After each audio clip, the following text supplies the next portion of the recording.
और भरत जी अपनी माँ कैकेयी के पास गए। कैकेयी ने कहा, बेटा मैंने तेरे लिए सब कुछ ठीक कर दिया है, सब कुछ। वैसे ठीक करने में मुझे बेचारी मंत्रा ने बहुत हेल्प की है, बेचारी मंत्रा। और ये सब कुछ ठीक करने में एक छोटी सी प्रॉब्लम हो गई, तेरे पिताजी मर गए, लेकिन बाकी सब मैंने ठीक कर दिया है। भरत जी ने कहा, मां अयोध्या में ऐसा तो क्या बिगड़ गया था जिससे मंत्रा को साथ लेकर तुझे ठीक करना पड़ा। तब कैकेयी ने कहा कि मैंने राम को वनवास दे दिया और तुझे राजा बना दिया। रामायण के भरत बड़े उग्र हो गए, बड़े क्रोधित हो गए कि राम को वन में भेजने वाली ये कैकेयी मेरी मां नहीं हो सकती है। भरत जी ने बहुत अपना दुख व्यक्त किया और भरत जी ने कहा कि मैं तो राजा नहीं बनूंगा। वशिष्ठ जी ने कहा कि यहाँ कोई नहीं है, भरत तुम राजा बन जाओ।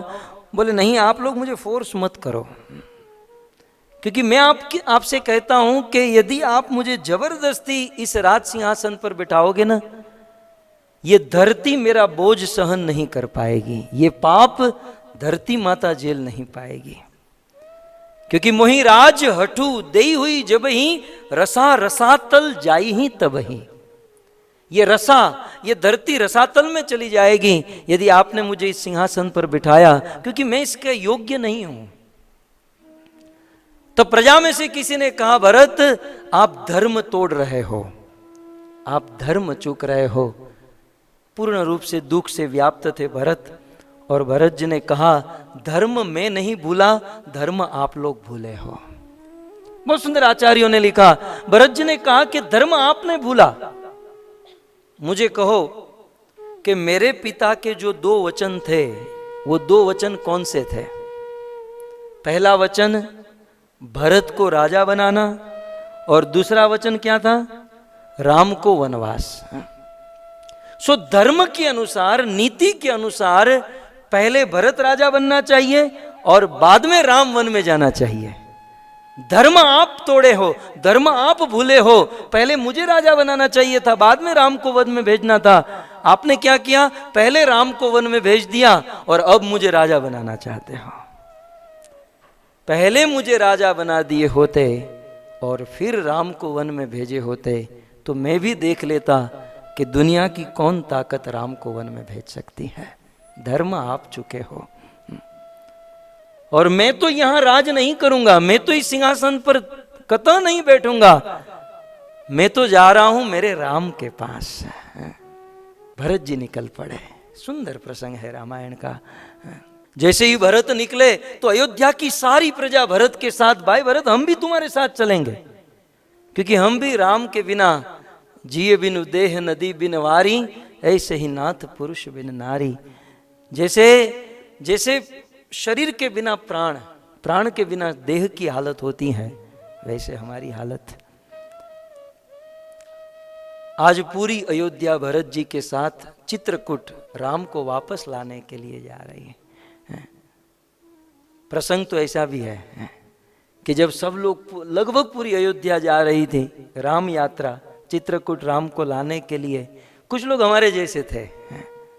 कुछ लोग आए भरत के पास, भरत जी काम बड़ा अच्छा कर रहे हैं आप राम को लाने का काम कर रहे हैं, बहुत अच्छा काम कर रहे हैं, लेकिन भरत जी हम आपके साथ नहीं आ पाएंगे। भरत जी ने कहा क्यों? बच्चों की एग्जाम चल रही है, आज ही 10th बोर्ड शुरू हुआ है बच्चों की एग्जाम, हम आपके साथ नहीं आ पाएंगे। 2-5 दूसरे आए कि काम आपका बहुत अच्छा है भरत जी, लेकिन हम आपके साथ नहीं आ पाएंगे। क्यों? आपके साथ आएंगे जॉब में कौन जाएगा, ऑफिस हम कैसे छोड़ सकते हैं, घर कैसे छोड़ सकते हैं, घर का काम कैसे छोड़ सकते हैं। जब इस प्रकार से कुछ लोग, हमारे जैसे लोग कहने लगे, भरत जी आक्रोश में आ गए। देखिए मेरे शब्द नहीं भरत जी के, इसलिए आपको जो दोष देना है उनको दीजिएगा। मैं एज इट इज आपको कह रहा हूं। भरत जी कहते हैं, जरउसु संपत्ति सदन सुहद सुख मातु पितु भाई, सन्मुख होत जो राम पद करे न सहस सहाई। इस संसार में धन पैसे क्यों कमाते हैं?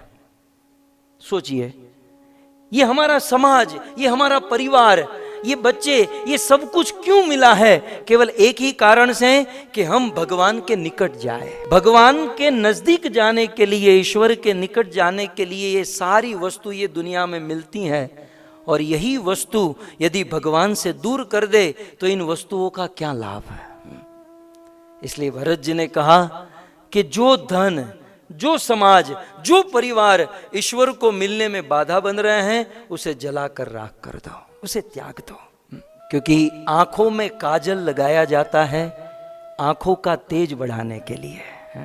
आंखों में काजल लगाया जाता है आंखों का तेज बढ़ाने के लिए, लेकिन जिस काजल से आंख ही फूट जाए, वो काजल का क्या काम? ये घर, ये समाज, ये धन संपत्ति इसलिए है ताकि ईश्वर के निकट पहुंचे, धीरे धीरे ईश्वर के निकट जाए। लेकिन जो धन संपत्ति, समाज, परिवार ईश्वर के निकट जाने में बाधा बनते हैं, तो ये तो जल जाए, यही अच्छा है। क्योंकि जरु जाऊ सु जीवन जानकी नाथ, जिए जग में तुम रो बिनु भय। हमारे देश में तो कहावत है ना, जो नहीं मेरे राम का वो नहीं कछु काम।